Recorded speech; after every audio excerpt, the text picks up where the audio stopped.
இதே திரும்ப சொல்லுகிறது 7ஆம் வசனத்திலே, சுகமும் இருப்பதாக.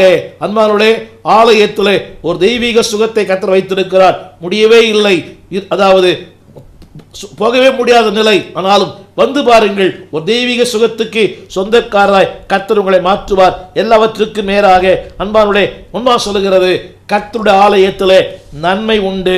அன்பானவர்களே, ஆண்டவர் கொடுக்கிற நன்மைகளுக்கு இணை பூமியில் இல்லை. இதை நான் ரொம்ப சுருக்கமாக சொல்ல விரும்புகிறேன். Number 1, Church is a holy place. சபை என்பது ஒரு பரிசுத்தமான இடம். அங்கே வருகிற உங்களையும் அவர் பரிசுத்தவானாய் மாற்றுவார். இரண்டாவது, honored place, கனம் பண்ணப்படுகிற இடம். அன்புக்குள்ளே ஏழை பணக்காரன் உயர்வு இல்லை, அங்கே ஏழை இல்லை பணக்காரன் இல்லை. அன்பானவர்களே, சபை என்பது எல்லாருக்கும் சொந்தம். Is honored place. இந்த பூமியிலே நிலைகளை விட கர்த்தர் சபையை கனம் பண்ணி இருக்கிறார். So it is honored place. வேதம் சொல்கிறது, அந்த கனத்துக்கு வரும்போது நீங்கள் கனமுள்ள மனிதர்களாய் மாறுவீர்கள். மூன்றாவது சொல்ல நம்புகிறேன், it is happy place. அது சந்தோஷமான இடம், மகிழ்ச்சியின் இடம். அன்பானவர்களே, உள்ளத்தின் மகிழ்ச்சி, இல்லத்தின் மகிழ்ச்சி. வேதம் சொல்கிறது சங்கீதத்திலே, அதாவது சர்வ பூமிக்கும் அது மகிழ்ச்சியான இடம். அன்பானவர்களே, அந்த மகிழ்ச்சி ஆலயம் உங்களுக்கு இலவசமாய் கொடுக்கிறது. மகிழ்ச்சி என்பது பார்ட்டியில் அல்ல, மகிழ்ச்சி என்பது விருந்திலும் களியாட்டத்திலும் அல்ல.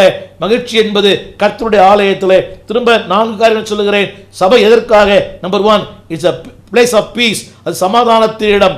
இரண்டாவது, is a place of prosperous, உன்னை செழிப்பாக்கும் இடம். மூன்றாவது, place of praise, உன்னை துதிக்க வைக்கிற இடம்.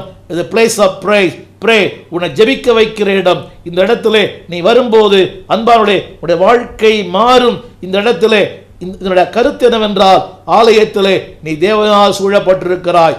இன்றைக்கு 7ஆம் சங்கீதத்திலிருந்து சில சத்தியங்களை உங்களோடு பகிர்ந்து கொள்ளும்படி விரும்புகிறேன். இந்த செய்திகள் உங்களுக்கு தேவையானால் ஊழியர்களுக்கு மிகுந்த பயனுள்ளதாக இருக்கும். உன்னுடைய விளக்கங்கள், அவனுடைய பின்னணி, இவைகளெல்லாம் அதில் விளக்கியிருப்போம். நீங்கள் மக்களுக்கு போதிக்கிற அளவுக்கு அந்த செய்திகள் அமைந்திருக்கும். எனவே இந்த நாளிலே 7ஆம் சங்கீதத்திலும் சில சத்தியங்களோடு பகிர்ந்து கொள்ளும்படி விரும்புகிறேன். இந்த சங்கீதத்தினுடைய சத்தியம் என்னவென்றால், தேவன் நீதி உள்ள நியாயாதிபதி. God is a God of righteousness. அன்பானவர்களே, பல நேரங்களில் நம்முடைய வாழ்க்கையிலே தேவன் அநீதி செய்தது போல தோன்றும். நம்முடைய சூழ்நிலைகள், நம்முடைய சம்பவங்கள், ஏமாற்றங்கள், இல்லாமை, வெறுமை, நாம் எதிர்பார்த்த அளவுக்கு வாழ்க்கை அமையவில்லை, எதிர்பார்த்த மனைவி அமையவில்லை, எதிர்பார்த்த கணவன் இல்லை, எதிர்பார்த்த பிள்ளைகள் இல்லை, எதிர்பார்த்த அளவுக்கு ஊழியங்கள் இல்லை, எதிர்பார்த்த அளவுக்கு உறவுகள் இல்லை. அது பெரிய ஏமாற்றம்.